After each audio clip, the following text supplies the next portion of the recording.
Hey guys, I'm Myra, and welcome to another Sims 3 For the Realm speed renovation. And this time we are doing the Family Reyes Crypts. Now, if you watched last episode, you know why. If you didn't, then you should go back and watch it because spoiler alert, and 3, 2, 1... we lost Malbig. He was our first major family death. I mean, we lost Zio and Rose, but I think I didn't expect my horses to outlive my Sims. But Mal was the founder of the challenge, the very first Sim that we started with, and he died last episode. I'm really sad about that, but it was time to come back and revisit the Crypts. I always knew that I was going to have to come back and revisit the Crypts, and this particular speed renovation was a little bit difficult. I think it's because I didn't really know what I wanted to do. I knew that I had a statue of Mal that I wanted to put there because, as I mentioned when I started this challenge, it was heavily influenced by like Game of Thrones, and I love the Starks in Winterfell and the whole Crypts idea with the statues. I mean, the statues that we have in The Sims, or the way I made this statue, there's no like dramatic posing or anything like that, so it's a little bit awkward to try to work with, and you can see that in this speed renovation. I struggle a lot. I do some stuff and I take it all apart and then I put it back, so I left all that struggle in here because this is actually what happens. I'm not kidding. I am in no way a fast person in terms of building and decorating. It takes me a long time to do this stuff. It is not like some type of like easy thing for me. I struggle a lot with how I want things to look and what I want them to look like. I think it always turns out worth it in the end, but it is a struggle for me. I'm not like a genius at building in this game. I love it, but it is a experience of trial and error for me, and that's what this was, renovating these crypts. I really didn't know how I wanted the layout to be kind of to begin with, so I mean, I kind of sporadically started doing some stuff and hating it, and then I eventually moved on to like lighting up the rest of the crypts to get an idea of what it looked like, and then I came back and try to get something there, and I kind of like what I've done. I still may end up tweaking some of it a little bit, but like I said, Mal was the first death, so as I get more and more Sims that end up passing away and going into the crypts, I may or may not kind of touch them up again in the future. Hopefully a lot easier, and I'll have some type of idea of how I want that to be. But until then, I hope you guys enjoy this speed renovation. This is going to be the second episode for this week. We'll get back into gameplay starting next week as we join the family after their loss. Our first episode without Mal. It's going to be a difference, but I'll see you guys when we get there.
So that's what we have for now. As I mentioned earlier in the video, we might come back and change it up later as we add more Sims to the Crypts, as we unfortunately lose more Sims, which is bound to happen in this challenge at some point in time. You never wanted to though, guys. I'm gonna miss Mal so much.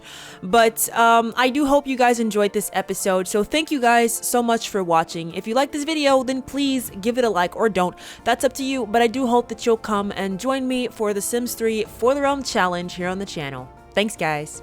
Bye bye.